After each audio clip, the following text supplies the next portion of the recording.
Now, this week, the UK's Big Four accounting firms were given until 2024 to separate their audit practices following an edict from the accounting regulator there that marks the largest shake-up of the industry in decades. And this looks like the biggest overhaul of the top four accounting firms since the failure of Carillion in 2018 that brought KPMG under scrutiny for what was seen as an audit failure. Well, South Africa has also felt the pressure, having its own share of scandals. And to talk to us about whether reform is on the table here at home, I'm now joined by newly appointed CEO at the Independent Regulatory Board for Auditors, IRBA.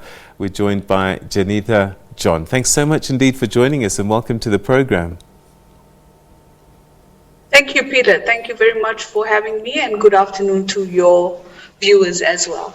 All right, so the auditing profession has been taking a battering for some time now, and some might even say they've lost trust in its ability to do the job that it's supposed to. Is it going to be a long road back to regain some of that trust, do you think?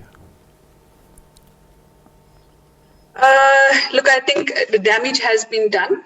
And there are many interventions in place currently. I think you would be familiar with the IRBA has a lot of restoring confidence projects on the go. I've had my initial, being brand new into the role, I've had my initial discussions with various stakeholders that make up this ecosystem that we all work in.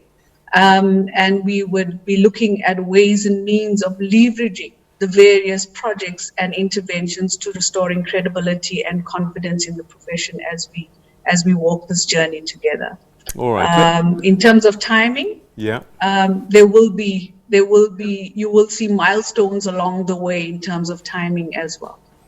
All right, let's start with what's happened in the UK. The watchdog body there has essentially given these big four firms time to unpack, as it were, and I just wonder, what does that mean? And those firms are all represented in this country.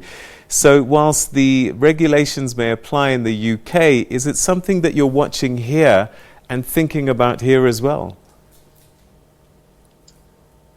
Peter, I'm going to give you a little bit of history in terms of understanding what had taken place in the UK, and then I'll link it back to what we're doing here in South Africa from the perspective of reinstilling confidence in the profession itself.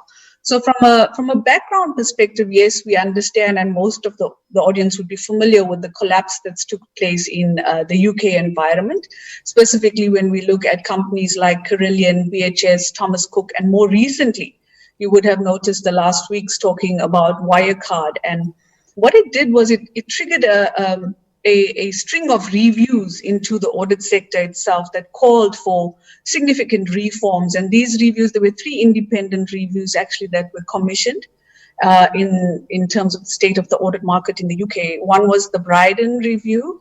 It was published in December 2019. One was the Kingman Review, which was published in December 2018. And then the other one was the Competition and Markets Authority, which published a report in April 2019. All three reviews came out with sweeping changes that were proposed in terms of the audit market there. It included aspects around a new supervisory authority, which called the Audit Reporting and Governance Authority, joint audits, and now what has been announced with the operational split of the auditing and consulting services in the Big Four itself. So yes, we are monitoring very closely what would take place. The split has to be done in accordance with 22 principles, trying to achieve some desired outcomes. And there's lovely documents that you could read, informative documents, which are again designed to improve audit quality, things that we are striving for here in South Africa, and promote audit market resilience. And what in essence it's trying to do is that it's trying to create these strict structural boundaries that need to persist between the audit practice as well as the rest of the firm. So in essence, you can actually call it a firmer Chinese wall, or a thicker Chinese wall, I guess. So again, it is just one part of very much a holistic package of reforms that's recommended by these three reviews itself. And yes, in South Africa, we have also seen a flurry of corporate failures, which warrant a deeper introspection on root causes and lessons learned. And for me, it's so vital that we look at the entire governance ecosystem.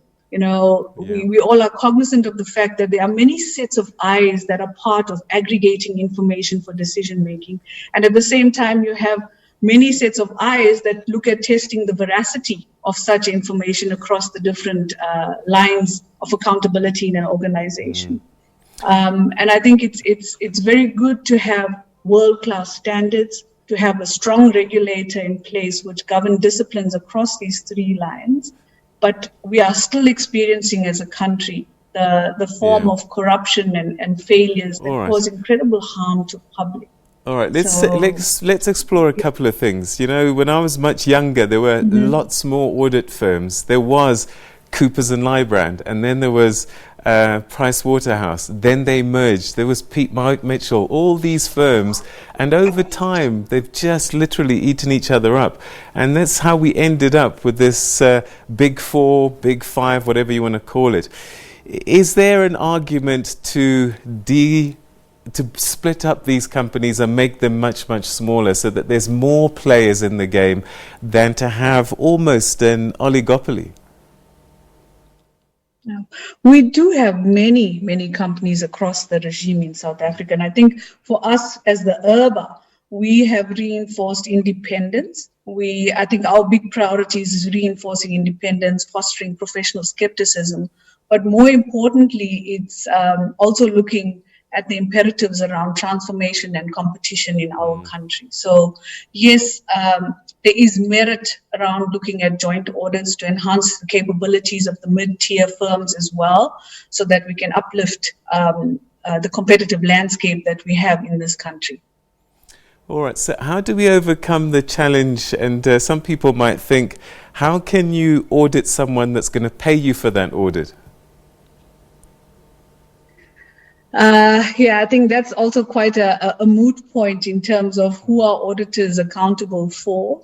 And I think predominantly they need to stress the importance of the public interest, as well as the different role players from the perspective of the shareholders, the board of directors. Again, those are aspects that we would be considering in the future. Again, reinforcing the independence capability. So when you look at what the IRBA has done over these last couple of years, there's quite a few interventions that have been put in place. So when we talk about the mandatory audit firm rotation, so our firm emphasis has been on independence and opening up the market a little bit more. So when we look at mandatory audit firm rotation, which becomes effective in 2023, we've seen early adoption by the JSE listed entities as well. There's also a call for joint audits. There's also, from enhancing the audit quality aspects, we've put in place various initiatives around audit quality indicators. So there's various things that we need to tap into, and understanding the root cause of what we've experienced in our country is vitally, vitally important. In terms of restoring the confidence we need in the profession. All right. Jenitha, unfortunately, we've run out of time. Love to chat to you a bit more. I suspect that we'll need more conversations over time just to gauge how much progress you're making. But thanks so much indeed. And good luck in your new position. Thanks so much. Thank you very much. Extremely short, but as I say, we've got a lot on the table, and I'd love to have an opportunity to share what is being planned in terms of walking this journey for South Africa. We'll certainly have that chat again soon. Thank you for having me. All right. That was Jenitha John, who's the new CEO of IRBA, talking to us about how they're trying to turn around the image that the auditing profession has at the moment. Okay.